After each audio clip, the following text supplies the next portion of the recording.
In the next episode of One Piece, Luffy is given one rule he absolutely must not break. What could go wrong? King of the what now's gonna take you down, gonna take you down. Marineford Arc, yeah, it's getting hot now, it's getting hot now. King of the what now's gonna take you down, gonna take you down. Marineford Arc, yeah, it's getting hot now. It's getting hot now. We've got a multi-act season, 1, 2, 3. So come aboard to brave this sea. Supernovas and mystery. Warlords, wars, and tragedy. King of the wetness gonna take you down. Gonna take you down. Marineford Arc, yeah, it's getting hot now. It's getting hot now. Celestial dragons, lowest of low. Overwhelming enemies, it's time to go. Luffy's gonna fight for his big bro, so now it's time to start the show. Hello, fellow adventurers of the Grand Line, and those unfortunately under the control of the Tenryubuto, the Celestial Dragons, and welcome to another episode of King of the What Now? The first episode of King of the What Now of 2021. The first one we've recorded. We technically recorded one last year, a whole year ago, that will air a week before this one, and I think they're both going to come out in 2021. But yes, we're coming to you live from the year 2021. It's the future, and things are... Yeah. They certainly are things. Who the heck are you, guy? It's been a whole year. First off, it's King of the What Now, your one and only source for One Piece information. There are no other podcasts out there that cover anything from this show. We are a podcast that covers One Piece from the very beginning. And as always, I am your host, Joel, captain of the ship. And also, I just want to point out that I'm one of the other rookies that's making a name for myself. I am eating all of the tasty gluten-free lasagna that this restaurant has to offer. And there's a man over there in a suit who thinks that I'm eating a little bit too loud, but screw him, okay? Screw him. It's your lasagna. You can eat it as disgustingly as you want. Yeah, exactly. And I was a pirate.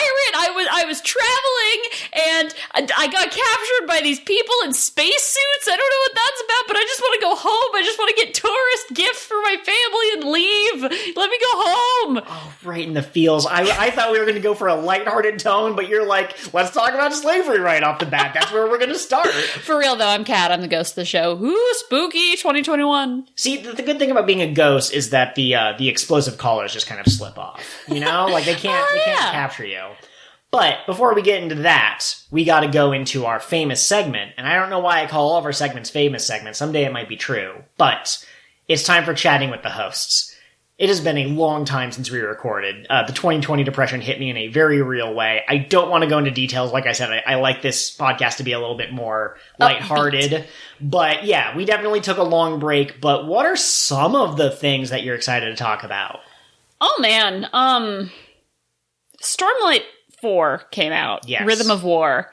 And it was so good. I've seen a lot of people ranking Rhythm of War kind of low in their Stormlight lists, and I don't know why, because I think that it was a lot stronger than the first 3 books. Like, I wouldn't make it my number 1 favorite, but it was so good. The emotional beats were good. The every subplot was interesting. Yes. Now, for anyone out there who doesn't know, we've talked about Sanderson before, but our favorite fantasy author is Brandon Sanderson. He has 4 main series in book form, and he has a 5th one that is in graphic novel. It's a comic book.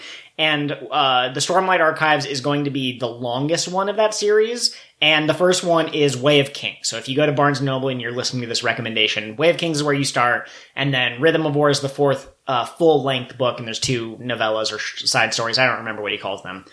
It's an excellent book, and you should read it. It takes a little while to get to the good stuff in the first book, in my opinion. We did a bonus episode on it. You should watch it. But very good book. We were very excited for it to come out. And after 3, which we both felt wasn't the best representation of Sanderson's worlds, this one got me back in. I'm hooked. Yeah, and it was weird, too, because I reread all of the books in preparation for number 4. Like a these nerd. Are huge friggin' books, and they come out 2 years apart. Like, you have to reread them in order to know what's going on. But Oathbringer was not as heinous the second time I read it. I hated it the first time. I was so angry because I'd been really excited and I was on the forums talking about my theories like a nerd, and then it came out and none of my theories were in it. What you were the person who was like, today they're going to announce that Waluigi and Super Mario from the future is going to be in Smash. Oh, and no. then when they come out and they're like, hey, there's a new Pikmin game come out, you're like, how dare they do this to me? No, I don't want to be one of those people. But anyway, it wasn't the strongest in the series, but it was better than I remembered, and so I just have to go on record saying that. Yeah, Absolutely. That's the biggest thing. A novella came out prior to Rhythm of War called Dawn Shard. It was also amazing. It had really well done disability representation in it. The main character is in a fantasy wheelchair, which is super cool. Well, spoilers. Yeah. It's not spoilers if they don't know who the character is. I didn't say their name. I guess so. But anyway, Brandon Sanderson had actually posted on his Facebook page a couple months before the release looking for sensitivity readers, and you can tell that he put a lot of care into it and he took their feedback to heart. So he is we gushed about this character in our bonus episode. Check it out at patreon.com/kingofthewhatnow. But he is a devout Mormon who has written an atheist character. Don't want to get those two mixed up. An atheist character who is incredibly well written and fairly respectful of religion. She's not I hate all people who have religion. She's I don't believe it. Do what you do. I understand that society has ways of working. Don't ask me and I won't explain something that will probably hurt your feelings. I think that's pretty cool for me. But he also has religious people who are good representations of religion, and he also has people that represent the kind of bad aspects of religion, because all people are good and bad. He doesn't really single out one group as all good, all evil. yeah, he's very thoughtful with his representation. I will say one criticism somebody has given to me directly in all of my praising of Sanderson is that he is a New York Times best-selling white man. Mm-hmm. And so there are other authors who are writing representation as well who don't get maybe as much attention as he does. So Jane Fonda, I believe. Jade City, right? Yes. I should look up her name to make sure that I have it. But Jade City is very good. It's set in an East Asian... Fonda Lee. Jane Fonda is, I think that's a famous person. Like, worked out person or something. I apologize for butchering that name. My brain has holes in it like a colander. Want to cut this out, put it as like a bonus feature, and then we can just start again? Or would you... No, it's fine. But anyway, her book, Jade City, is very good. So that was another, like... lesser-known author with representation who wasn't just, my go-to favorite white man author. Yeah, that absolutely makes sense. I myself am not a huge reader. I would like to be, but I'd like to be a lot of things that I'm not. And so I mostly just kind of pick, like, one author and then kind of, like, consume all of their works. And so for me, Sanderson's the only frame of reference that I have, but I understand the criticism that, awful lot of white guys in the writing community, so... Absolutely, yeah, I'll check out Jade City the next time I feel like picking up a book and enriching my mind. It's Wuxia Gangsters, so I know that there is at least one person on our Patreon who will be into that. Absolutely. So one thing that we watched in between recording this last episode and this episode that I'm really excited to talk about, and I've heard that some people find it incredibly overhyped, but I got into ReZero, and I got into ReZero hard. I like that anime. If you don't like it, that's fine. We can have a difference of opinions, but the general idea is a guy gets sent to another world after he dies. Oh, we've never seen this story play out before. And he thinks that he knows the genre. He's like, oh, I've seen an isekai before. Oh, this pretty lady's just going to be my girlfriend for no reason. And then he gets promptly murdered, trying to get this pretty lady to, look at him, basically. And then he wakes up, and it's the beginning. It's the first time that he ended up in the world again. And every time he dies, he resets. So it's video game logic. And so he's able to kind of, learn from things, and he's able to be like, well, this building burned down on Tuesday, so I'll avoid that building this Tuesday. But then he goes on Monday, and it burns down then, so he has to figure out, what did he change that caused the fire or the arson to happen? Very good. It's so good. Mother's Basement and Giguk both said this better than I think we could in the brief time that we have, but it is such a great, like, deconstruction of nerd entitlement. Yes. And the main character, he's kind of a selfish little shithead, but you still find yourself rooting for him. Oh gosh, and the first, like, major villain that you meet, because there's many arcs, but they all connect to each other in a kind of a larger overarching way. Hey, that's what a story is. But, you know what I mean? Like, the first actual villain, like the Ironmonger from Iron Man, he's not impressive. He's just the first one. But the first overarching, like, the Loki that shows up, oof. I really like it. That makes my brain tremble just thinking about them. Oh, and there's, like, little details about how the magic system works. I think there's, like, actually 3 is what Mother's Basement said, but they don't really get fleshed out a whole lot in the anime so far. But there's little hints as to how one person's power in particular works, and if you're paying attention, you can figure it out before the main hero does. But both you and the hero know nothing about what you're supposed to be looking for, so he dies maybe once, maybe twice, maybe a couple of times before he figures it out. But it's actually really well constructed. Like, there's foreshadowing and hints at things that you just wouldn't even... No, I don't usually like isekai, but I really liked ReZero. Also, I just want to say I thought I was in for a fun, goofy time, and man, does that series, like, pull your heart out and then eat it in front of you. Listen, if you are someone who absolutely can't stand gore, this is not Attack on Titan bad, it's not Hellsing Ultimate bad, it's not Elfen Lied bad. But the deaths are fairly gruesome, and there are some hard-hitting moments. There's one near the end of season 1 when you meet that villain, whose name I don't want to reveal because I think it's treated as kind of a spoiler, but it's bad. It's not the worst thing I've ever seen, but a couple of, like, hide behind your fingers and try to peek at the screen moments. But it's really good. There's a magical girl they introduce in the second season, and we don't know much about her, but I want to know more about her because she's just so good. I mean, we don't really have time to go into everything that we've been watching, but we also on the Discord have been doing watch-togethers where we start at the beginning of a series and we just watch, like, 6 episodes every Friday. And we just finished, I don't remember the full title, I think it's like Zyuden Sentai Kyoryuger. It is a... Dinosaurs! It's a Sentai season about dinosaurs, which they've done many times before, but this one involves, like, dancing, and the main character calls himself King, and they're... Oh, it's so good. It was delightful. I would say that in Tokyuger, like, the villains and the powers and the motif, those were all strengths, but in this one specifically, like, the individual characters in the main team were really, really strong. Yes.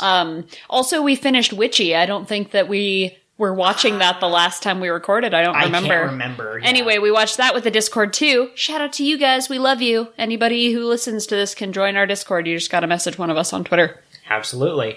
I just want to say, though, that Kyoryuger, I was not sold on it at the beginning as much as everyone else, but, you know, if everyone's enjoying it, who am I to rain on their parade? But the ending really sold me on it. It had some good payoffs at the end that I was like, okay, yeah, all right, I'm in. Woo! Good. And the next thing that we're watching, I have no idea when these episodes are going to go live, but we're also watching Kamen Rider Drive, which is, I've been told, one of the better seasons of Drive. I'm still not completely sold, but, you know, I changed my mind on Kyoryuger, so, you know. I have started, but not finished, several different Kamen Rider seasons, and this is the first one that I've liked. Like, immediately liked. X-Aid, I was lukewarm on, and Saber, I was lukewarm on, but Kamen Rider Drive, I was like, tiny Hot Wheel baby dragons? Hell yeah. Yes, absolutely. And something else that we're very excited about that hasn't actually started yet, but we are eagerly, like, jumping up and down in our seats is the next season of Precure has been announced. Precure Tropical Rouge, right? Or Tropical Rouge Precure. Okay. It's going to be, like, island theme and The secret cure, cover your ears if you don't want spoilers, is a mermaid. And I love the designs of all of these characters. So when that starts, expect one of these chatting with the host to just be us either gushing about how great it is, or talking about like, yeah, we really wanted to like it, but that first season. But everything I've seen seems to indicate that this is going to be pretty good, which is great, because Healing Good, I feel, played it safe, played it close to the chest. They didn't want to take any risks, and the pandemic probably didn't help, but I'm looking for a season that feels like a more return to the better seasons. Ready for girls to rampage and look good doing it. Perfect. And that's been your Chatting with the Host segment. Now, Catherine. Now me. You said that you don't quite remember what happened in these episodes. Like, you probably remember the general details, but would you like a succinct summary? I would love a succinct summary. Which episodes were those again? Alright, so we just finished watching episodes 390 through 396. If you'll recall, in the last episode, a man showed up who looked like Sanji's wanted poster, with the goofy eyebrows and the big lips and the weird hair, and he accused Sanji of ruining his life, and Sanji kicked him in the face so many times. I don't remember if last episode I predicted that he'd be killed, but this episode confirms Duval is dead. He is gone. It's the first confirmed murder of a character in the present timeline. No. Babe. He's fine. Unfortunately. Sanji apparently has refined his kicks to the level that he was able to alter Duval's bone structure without killing him, so now he looks incredibly handsome. So instead of Iron Mask Duval, the hated criminal boss, he's now Duval of the Rosy Life Riders, I think is what he calls them. They've rescued Hachi. Everything is great. They're eating takoyaki. That's the end of that arc. Kind of. Sort of. He's so thankful to Sanji that he gives Sanji his phone number, his Den Mushi number, so that if they ever need to help, they can call on him. And let me tell you, this is the shortest payoff to anything Oda's ever done. We'll talk about it in a second. He's like, if you ever need help, you can help me. So then they go to Sabaody Archipeligo. Woo! Are you excited? Woo! I'm excited because Sabaody Archipelago, it's a series of islands that has a Ferris wheel and a shopping district and an amusement park. And trees! And everything is great. There's giant trees that secrete a special sap that kind of becomes like a bubble. And it turns out that's how they're going to get to Fishman Island. If you remember, that's where they're trying to go, is Fishman Island. But they end up here instead because the trees have a special sap. If you coat your ship in it, you can then go underwater and you'll be protected in a bubble. Okay, very nice. So they have to look for a man named Rayleigh, who is a friend of Hachi's, who is incredibly strong. Now, we don't know why, but when Hachi and Kami, the mermaid, and the fishman, the octopus fishman, come to this island, they're dressed a little bit differently than normal. Hachi has covered up his forehead for some reason. He has like a little tattoo up there. And he has his extra arms tucked away in his shirt, so he kind of looks like a bigger guy. But he's bulky. Yeah. And Kami is wearing a special dress that makes it look like she has feet. And she's got shoes in her flippers. Yes. But they kind of laugh it off. They don't draw attention to it. But you're supposed to notice as a viewer. And then we're told about the Celestial Dragons, or the Tenryubito. Tenryubito. I'm probably going to call them Celestial Dragons, even though I usually call things by their Japanese names, because I'm afraid of saying their names wrong. But they are the descendants of the original 20 kings that formed the world government. Oh boy, we need to talk about these more later outside the succinct summary. But what Luffy is told is that you absolutely must not, under any circumstances, do anything to defy these people. Even if you see someone die, right. Don't do anything. You are not allowed to act. Just keep that in the back of your mind for a second, because we're going on an adventure! Yay! We're going to a theme park! We're having some fun! A mascot comes up to Kami and kidnaps her. So, this fun adventure abruptly comes to an end. It turns out that there was fishman discrimination up until, I think Robin said 200 years ago. Kind of recently, but not yesterday. So now, they believed that fishmen were literally not humans. They believed they were animals. They were just fish and stuff. So it turns out the Celestial Dragons do a lot of really shitty things. They keep human slaves. They put collars around their necks that will explode if you try to remove them. They will kick you and beat you for taking them to their destination too slowly. They talk about, oh, Dad, can I get a giant for my next one? They're really strong. No, you're not capable of handling a giant. Why don't you adopt a human child and raise it? It's gross. It's the worst stuff that Oda has ever written in terms of the dark side of humanity. Luffy doesn't like it. Luffy doesn't like it. Luffy sees one of them shoot someone for daring to walk in front of them. And Luffy's about to interfere, and then Papug and Kami and Hachi are like, don't do it, man. That's a bad idea. If you attack them, the admirals will show up. As you recall, we've met one of them. It's the ice guy, Aokiji. But it could be one of the other two, too. The two that we haven't met. There are other admirals? Are they as talented as him? Yeah, absolutely. They do eventually meet a woman named Shocky. This happens before the kidnapping. I'm sorry, I'm getting my events out of order. She is the wife of Rayleigh, and she tells Luffy that there are 11 really high bounty pirates on the Sabaody archipelago right now at this moment. 2 of them are Luffy and Zoro, and here high bounty means more than 100 million. There are 9 others, and let's see if I can do this. I believe in you. Captain Kidd. Yes!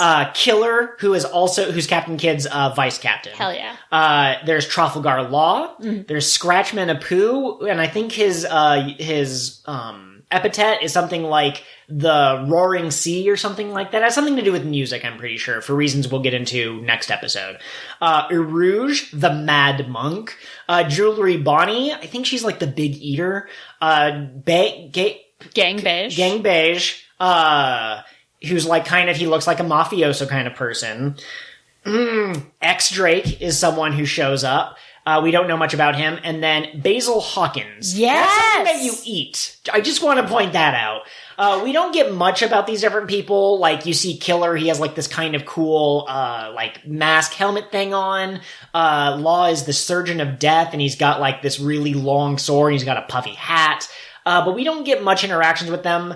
Every time 2 of these people are in the same room, other than Kid and Killer who are on the same crew, they don't get along. They're all attacking each other and blowing up buildings, and Jewelry Bonnie is eating and getting food everywhere, and Beige is like, ugh, what an unruly woman. Gross. These are all strong-willed people like Luffy. They do not do anything in these episodes. They're just there. But they all arrived at Sabaody Archipelago, which is basically the halfway point, and these are all people who started their pirate journey relatively recently. Every single one of them had an adventure equivalent to the Straw Hats that, we could watch. Yes. And I want it. Not for all of them, mostly for Kid and you can Killer. Call them by their couple name, Killer. Damn it! God damn it! No, Kiddler. That sounds too close like roof. Hitler, like a baby Hitler, Kiddler. Oh, jeez. Okay, we are abort mission. But the only other thing of note is that one of them, Captain Kidd, is the only one with a higher bounty than Luffy. I believe Luffy's right now is 300 million, and Kidd's is 315 million. But Shocky tells us, Shocky, I think. She tells us that Kidd's bounty is higher because he's cruel to peasants. Civilians. That's the right word for it. No, I think peasants is the word Kidd would use. But, so Shocky is like, I'm rooting for you, Luffy. And they're like, if there's, increased admiral activity around here, and if there's, if it's dangerous, is your husband Rayleigh, the ship painter guy, is he going to be okay? And she tells us, Rayleigh is 100 times stronger than all of you. We don't know if that's true or not. We don't actually see him. I mean, we see him, but he doesn't do much. Do we find anything out about Rayleigh in these episodes? Okay. Yeah, that comes later. Okay. So then they are going to the carnival, like I mentioned earlier, because they think that Rayleigh might be there. Family mucho. Kami gets kidnapped, and they lose their minds, and Sanji decides he's going to call the Rosy Life Riders, because they were also human traffickers, but they're good now. We just forgive them immediately, I guess. And they know the different gangs of the archipelago.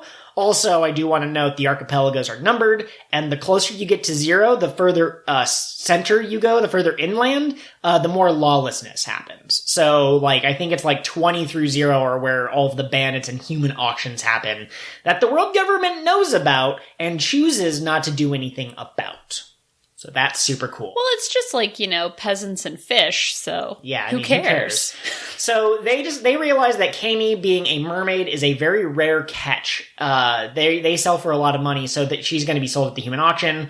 all of the Straw Hats go there. I think there's a couple that haven't arrived yet. I'm pretty sure Usopp isn't there. I think Robin might show up later, but she might be there. I can't remember. I know for sure Luffy, Sanji, Nami, and Chopper are there. Those 4 I can guarantee are in the auction house. Kid and Law are also there.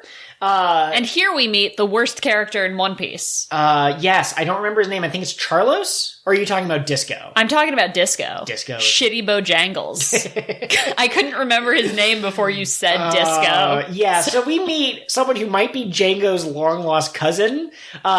He's very exuberant. He's very like, woo, check me out. He's the one selling the humans and the giants and the fishmen and stuff like that, and he gets very upset if the merchandise talks back to him, so, human scum. We also meet a family of celestial dragons. One of them is named Charlos. I think he is the son. I think the dad is named Roswell, maybe, and there's a sister. I don't remember her name. To be honest, only Charlos matters, even in the upcoming episodes. They see Kami, she's being sold. Nami goes, I got you, bro. We have so much money from our past adventures that we've stolen. Let's just buy her. Let's just buy her outright. But as soon as Kami is offered, as soon as she's revealed, the curtain comes down.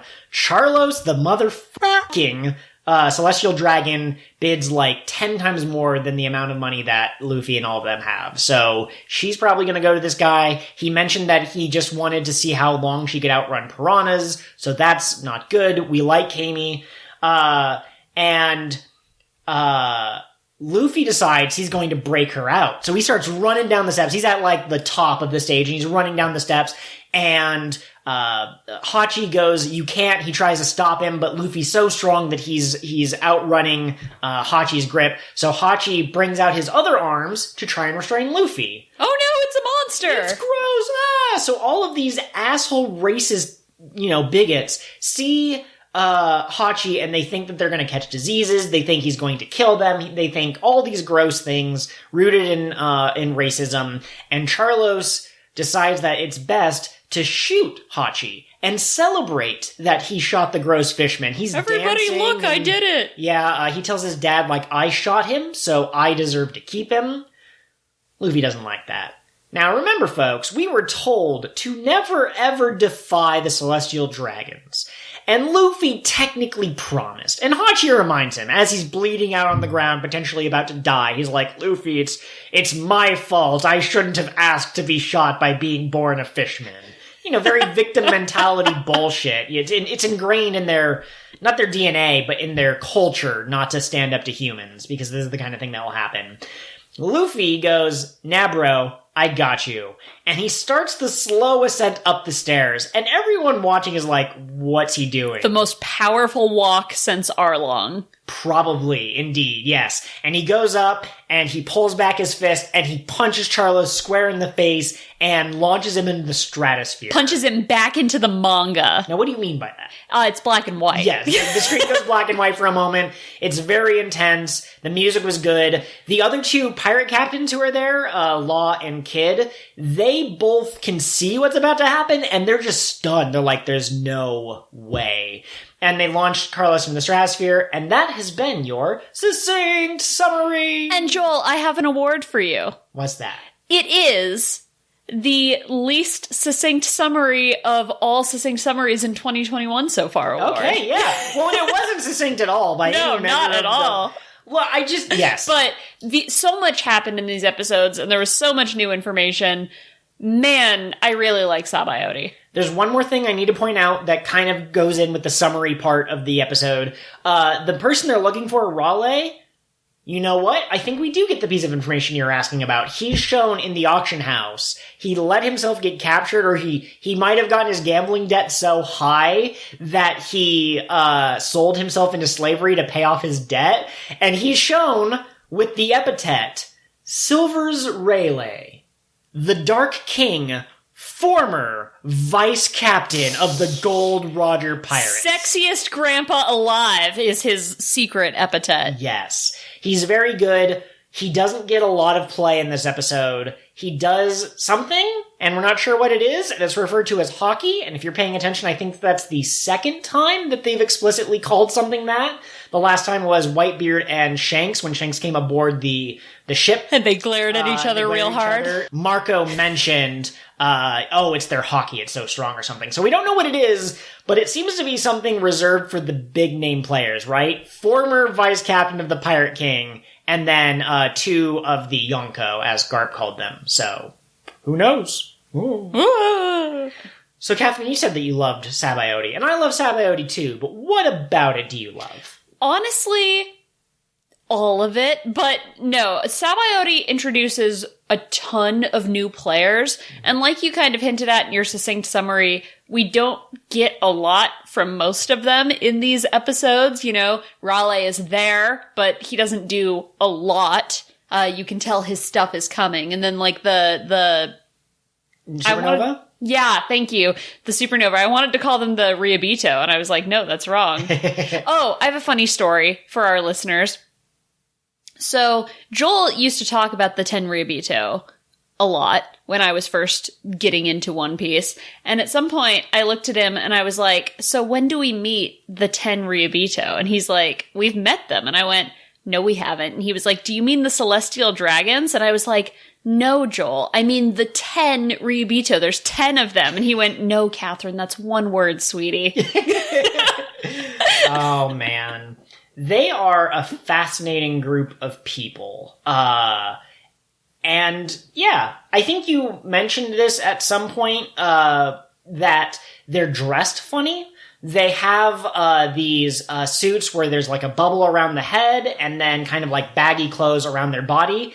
They believe that they are superior to all humans and that they should not be breathing the same air that we do. So they have their own, like, filtration system. Yes, that is the official explanation. We've talked a little bit about some of our theories on the podcast before, particularly after Eneru went to the moon. Yes. And he found, like, stuff up there. So I think that the original kings of this world were from space. Yes. That's a popular theory, and we should definitely talk about it. I don't remember if there's a point where they say something or they do something that makes people go, oh, this theory has weight, or if it's just like people who go back and reread.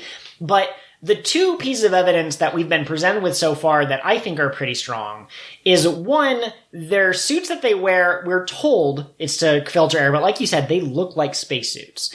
And secondly, they're called the Celestial Dragon. Celestial means heaven, and that's often associated with space, or celestial is often associated with space. So they could be hiding in plain sight. They could be saying, we're literally aliens. And, like, their hairstyles are all, like, funky looking, which isn't unusual for One Piece, but, like, they seem extra weird. Yeah, I think that the reason that Charlos looks so weird is because of inbreeding. Like, I don't know how big those originally 20 families were. Maybe they had, 8 children in each family, so they had, like, what would that be? Like, 160 pairs of people. But if they've been rulers since, when were we told the Void Century was? 900 years ago. It ended 800 years ago. So that's 800 years ago. People in One Piece can live to be about 150. That's still like 6 or 7 generations. I think there might be some of that going on. What you're saying is Charlos is the pug of the Celestial Dragon world. Yes. His scrunched up little face and he can't really breathe. Now, I got a question for you. I got an answer. So, the Celestial Dragons are the original rulers, the first kings, or whatever they're called. But we've also met the 5 Elder Stars, who seem to be in a position that rank higher than the Fleet Admiral. So, are they separate? Are the 5 Elder Stars part of the Navy?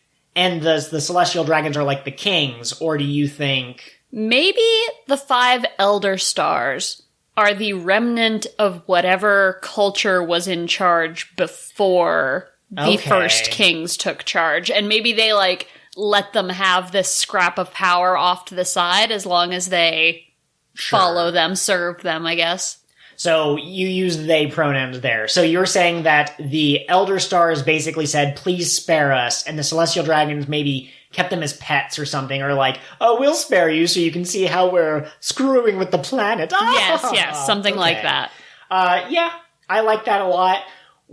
we don't know much about the Five Elder Stars, and we don't know much about the Celestial Dragons. The Celestial Dragons seem useless. Like, they seem like the type who wouldn't even be able to, like, run away from someone attacking. Like, they'd be the first to die if they didn't have, like, this privileged status. But at the same time, Zoro has a run-in with one of them, and Zoro was about to cut them, but Jewelry Bonnie shows up and protects him, kind of. But she basically gets him to stop the attack, and this is Charlos again. He goes, "Oh, I could have sworn I sensed bloodlust from him." In anime like Dragon Ball Z or like Hunter x Hunter, being able to sense bloodlust is something that only, like, fighters have. So I'm unclear. Is Charlos actually a decent fighter? Is he gonna rip off his spacesuit? That was actually controlling my power, and look at me, I'm big and muscly. Or are they as useless as they seem? Maybe there's something innate to the Celestial Dragons about being able to sense, bloodlust and things like that. Or maybe it's kind of like how a deer knows when it's being stalked in the woods. It's like, oh fuck, someone's gonna eat me. Okay. Oh, I absolutely love that idea. What do you want? We should talk about the new characters, I think. That's a really good thing to talk about. What are your impressions of the Supernova as of these episodes? We really didn't get much, but... Yeah, I mean, if I had to, from these episodes, pick, like, who I thought was going to be a major player, I would definitely pick Bonnie. Okay. Because she's the one who actually did something, and because girls tend to play a big role in arcs. Okay. Oda tends to make them, like, the secondary I do also want to point out, I said that these characters didn't do much. Bonnie did save Zoro, and when we first meet Bonnie, age is weird in One Piece, but she looks to be fairly young, like probably Nami or Robin age, somewhere between 20 and 30 or so. But when she tackles Zoro to the ground and she pretends that he's been killed, she has, like, ketchup star. She basically pulls an Usopp here. But when she does that, she is for a moment a little kid, like probably like 10 or so, and she's crying about her big brother. And then later Zoro remarks, like, wasn't there a small child here when Bonnie's back to her first form? So there could be new powers in One Piece we don't know about, right? The what was it called? The 6 arts or whatever of the CP9. We didn't get any foreshadowing of that until it happened. So there could be life-altering abilities, but more than likely it's a devil fruit. If you see someone who has a unique ability that no one else has. So maybe she has some kind of, like, age fruit. But that's just something to keep in mind. Yeah. But since she's one of the only people who had her powers revealed in these episodes, okay, that seems pretty cool. X-Drake has a moment where he stops 2 other people from fighting. I believe it's Scratchman Apu and Mad Monk Rouge, but I don't remember. But he might be some kind of a pacifist or something. He might be a, let's unite people instead of let's divide. Important note about Mad Monk Rouge that doesn't come up in canon, so I feel free saying it. Oda said his hobby is lovemaking. And he has a couple, but yeah, lovemaking is the third one that Oda put in the SBS, which is just really funny. He's the only Supernova confirmed for fucking. Absolutely. Now, I don't know if we see it in these episodes, but Rouge does have wings like the Skypeans. I believe it's a different kind of wing. I believe one race has wings that, like, arc up, and then I think there's another race that have them that kind of arc down, and I think he doesn't look like the Skypeans, but he has wings. He is from a sky island, yes. We can assume. Mm-hmm, exactly. Let's see, we know that Beige kind of looks like a mafioso. That's kind of interesting. The one that stood out to me when I was first watching these episodes is Basil Hawkins. Basil Hawkins is introduced, I believe the first time we see him is in a restaurant where Bonnie and Beige are about to fight. Yes, where they're kind of glaring at each other. Some waiter runs into some member of Hawkins' crew and spills spaghetti on their pants or whatever.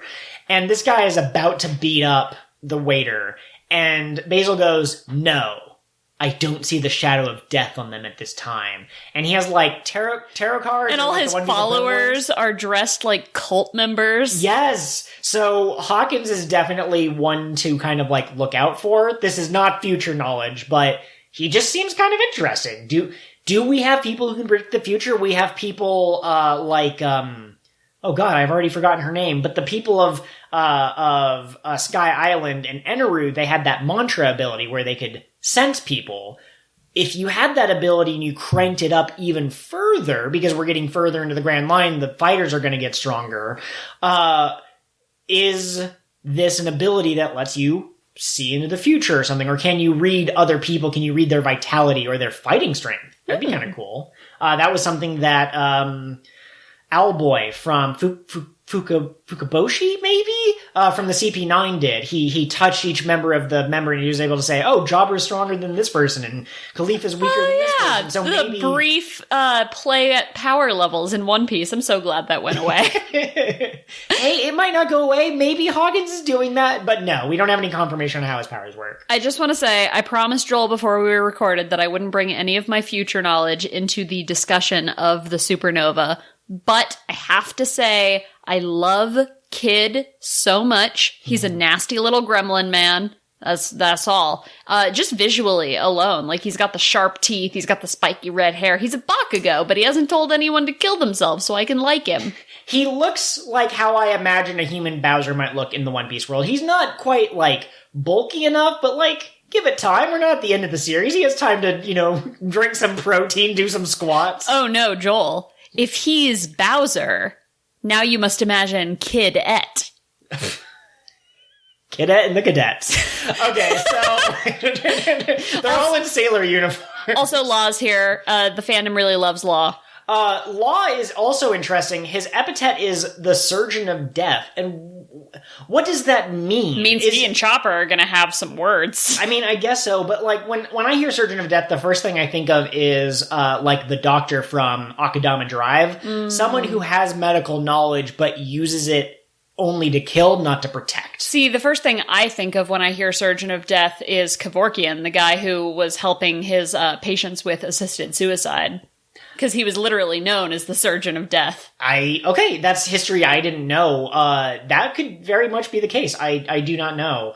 Also, fun fact, we here at King of the What Now, we're famous for thoroughly researching everything before we talk about it on mic, but I believe that I've heard somewhere that Oda just made up the supernova like the day they were introduced. In the manga chapter that brought them in, he was just like, I'm going to invent 9 other people who are on about the same level as the monster trio from the Straw Hat crew. And I'm going to make one a gangster, and one's going to be a fortune teller, and one's going to be a surgeon, and one's going to have like this like punk rock look, and it's going to be fine. And slight hint to the future, these people are probably all going to be important. Like, how many people in One Piece get introduced with an epithet that Oda just throws away? None. They almost all come back. Even Eneru gets his moment on the moon, so. So these characters are all going to be important. And this also might be foreknowledge. I apologize, but Luffy has not met any of these characters except for 2/maybe 3. He's in the auction house at the same time that Law and Kid are, and Killer's there too, but Killer doesn't say anything as far as we can tell. He has a mask that completely covers his face, so he might be the silent mercenary type, right? Like the Boba Fett or whatever. I think Boba... Anyways, okay. Let's not bring Star Wars into this because I don't know enough about Star Wars. One of the Fetts had a mask. Yeah, but I think Boba Fett had some speaking lines. He wasn't completely silent, is what I'm saying. Okay. But anyways, Luffy he's been in the same proximity as 2 of the other ones, and we're told don't mess with the Celestial Dragons or bad things will happen. Luffy just messed with the Celestial Dragon, so if bad things happen, if the island goes on lockdown, he's going to be stuck with these 2, as opposed to any of the other 8. I'm pretty sure Law and Kid both immediately were like, what the hell was that, man? Well, Kid has a line about, he's not seriously gonna do it, is he? Like, he was watched and he was transfixed. He was like, that crazy bastard, is he really going to? And I think Kid even mentioned that he'd been looking for Luffy in an earlier episode because he knew that Luffy had made a name for himself by attacking Eni's lobby. So Kid seems to be more of a I want the fame than anything else type of person, and so he probably sees Luffy as his rival. Okay. So he's probably like, why didn't I think of punching the Celestial Dragon? I forgot a thing about Kid. He's got a fluffy jacket. Yeah, it's pretty good. Every asshole in a fluffy jacket is my hole. It was made for me.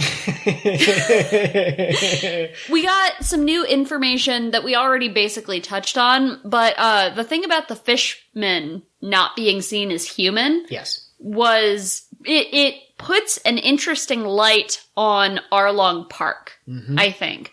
And we definitely get more information about Arlong kind of people when we actually go to Fishman Island, but it's interesting because you can look at Arlong and be like, he is a dick, but then you get this information and you're like, okay, but he's a dick for a reason. Like, he wasn't punishing the right people, but his anger could have been justified. Yeah, absolutely.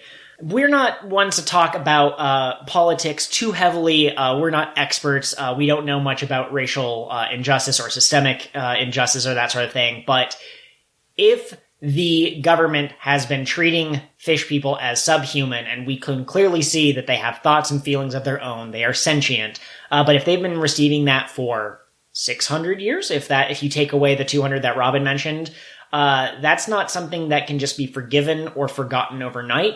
Humans probably have prejudices they don't even realize. Like their grandpap will say something like, never trust a fishman. I once met one who did this really bad thing, and they think, oh wow, all fishermen must be like that. And so Oda is playing at something slightly bigger than just bad guy wants to do bad things, hero wants to save people's dreams. Like, this goes a little bit deeper than all of that. Yeah, absolutely. Which brings me to the punch. How would you rate Luffy's punch of Charlos? I don't remember what his last name is.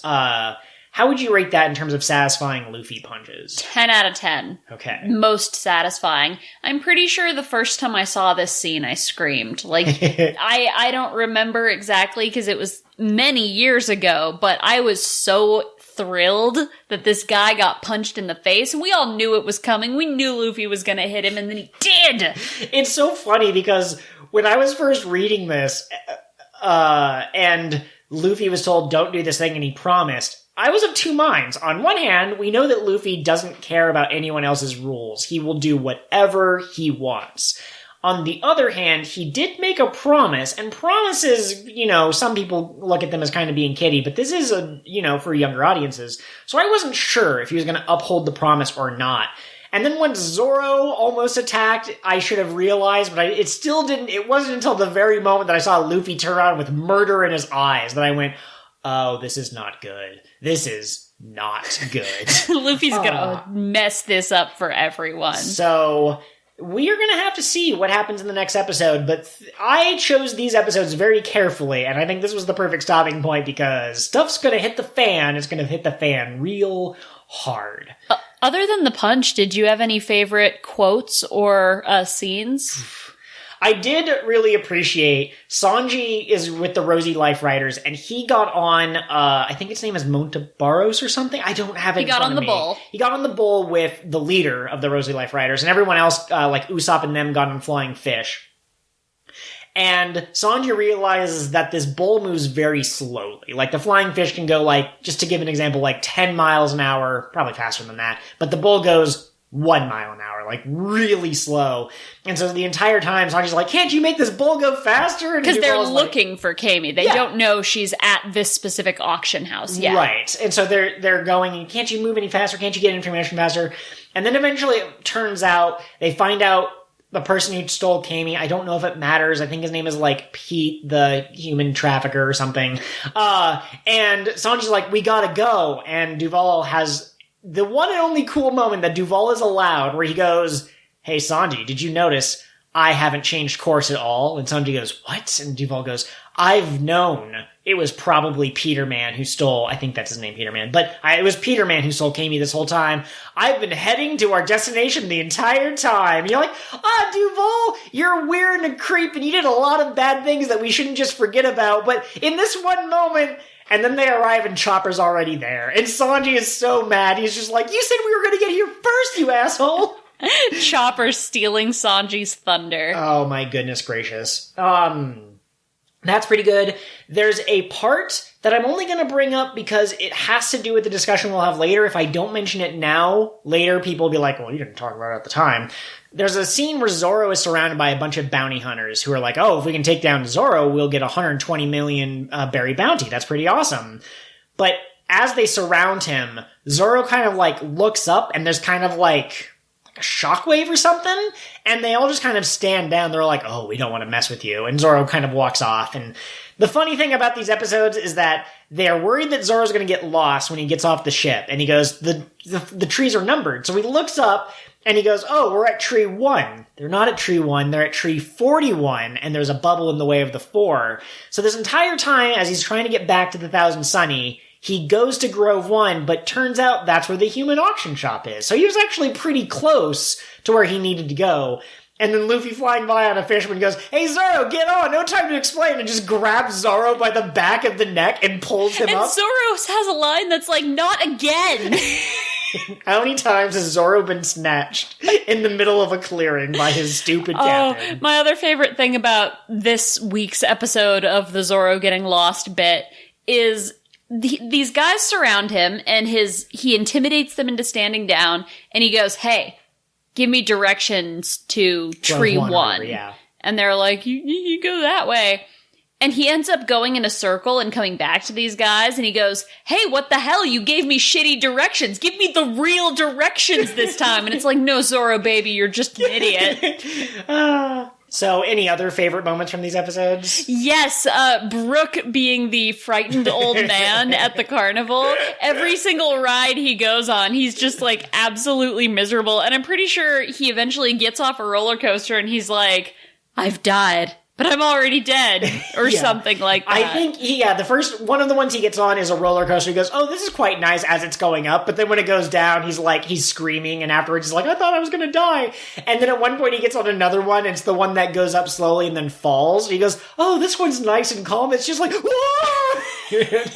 I feel bad that they keep not telling Brooke what these rides are about, but I mean, I guess if people want Brooke to suffer, you know? That's how my mom got us onto rides as kids, because we wouldn't do roller coasters, so she'd be like, it's not a roller coaster. Ah, I see. Well, I personally don't particularly enjoy that, but, you know, to each their own, you know? Robin and Nami got to shop together, which, I mean, that's the stereotypical thing for girls to do, but I like Robin and Nami hanging out, so that was nice. The best thing about that for me is that Robin has never had friends in her life, and she associated with, like, criminals and murderers and crocodile, so, like, this is the first time she's gotten to, like, be one of the girls. Yes, absolutely. So I think that about covers our talking points. Let's pretend that we were One Piece newbies. How do you think the fallout from this is going to go? Obviously an admiral's going to show up. The last and only encounter we've had with one was Zoro, Sanji, and Luffy. The monster trio trying to fight Aokiji, and he soloed them. But it has been some time since then. Luffy didn't have Gear 2nd at the time. Zoro didn't have Ashura. Sanji didn't have Diable Jambe. There are other pirate captains here. They said if you attack a celestial dragon, an admiral will come. Didn't they also indicate that, like, it would basically be like a buster call? Like, they'd bring a whole fleet with them? I think a certain number of ships, but I don't know if it was comparable to a buster This call. island is getting set on fire, is my point. Like, bad stuff is gonna go down, and Robin is gonna be all like, oh no, it's this again! Why does this keep happening to me? You chose the right and wrong captain at the same time. Robin thinking, I know how to fix this. Hey, Luffy, I want to live! Yeah, and then he activates gears 4th, 5th, and 6th at the same time. No, he skips all of those. He goes straight to gear 19th. Oh, I really enjoy that. Now, here's my prediction. If I were to pretend to be a newbie and, like, what's going to happen. Obviously, an admiral's going to show up. I think it's going to be a very difficult fight. But it's the shonen formula, so maybe they fight the guy and or woman. There might be a female admiral. We don't know. I'm pretty sure. Anyways, but they will fight the admiral, and it will be we didn't lose, but we didn't win either. They have to flee the island, get on the Sunny, and they have to escape with this Rayleigh guy. But the other possibility is that there's other pirate crews there, and while they may not necessarily get along, maybe against an admiral they will reluctantly team up. So maybe they'll show up, and maybe the admiral will solo the Straw Hats, but not kill them. He just if he has ground powers, he'll just shove them into the rocks and lock them there, and then go off and look for the other pirate crews. And then maybe Bonnie, she saved Zorro, but someone comes along and saves them and is we gotta fight this guy together, none of us individually, and maybe they'll have a fight together moment. They could flee to Fishman Island. Well, yeah, that's what I'm saying. Yeah, I think we're gonna get a display of power, and it's going to be scary. Yes. You remember the total party wipe at Thriller Bark? Yes. Whatever happens next has to be scarier than that, and that was pretty scary. That is true. Although they got up from that party wipe pretty quickly, and Luffy wasn't there. We've never had a full party wipe. Alright, they'll knock out Luffy and Zoro and Sanji, and the babies of the crew will have to be what do, though? What do? And Bonnie will help. Yes, absolutely. Now, there's one piece of information that I left out of the succinct summary. It's kind of important, but this will be our final thought. One piece of information. So, some Marines go up to Garp, Luffy's grandpa, Vice Admiral of the Navy, and they go, hey, we think we found Silver's Rayleigh. We think that he's at a human auction shop. We should go and capture him. He's the strongest surviving member of the crew, one assumes. I don't think they use those words, but vice captain usually means second strongest. And so they're like, Garp, what should we do? And Garp says, we can't take him on right now. He's strong, and we already have our hands full with something. And you, the viewer, are supposed to go, hang on, what was that? And fortunately for us, we have the luxury of having watched all of these episodes together and foreknowledge, so we know what he's alluding to. Shocky, when she mentions, hey, the Sabaody Archipelago is right up against the red line, right below Mary Joie, which is where the admirals hang out, that's where the Elder Stars hang out, that's where the Tenryubuta live. But don't worry, they're busy with something else. That's 2 mentions. Now, the Brandon Sanderson mode of foreshadowing is you have to let them know a couple of times before you actually reveal what the secret is. And then, while Luffy is in the auction house, the human auction house, trying to save Kami, punching some dudes, causing trouble, newspapers are delivered. It's an extra edition. Portgas Diaz is going to be executed in a couple of days. I think it's 36 hours, 72 hours. It's a short amount of time.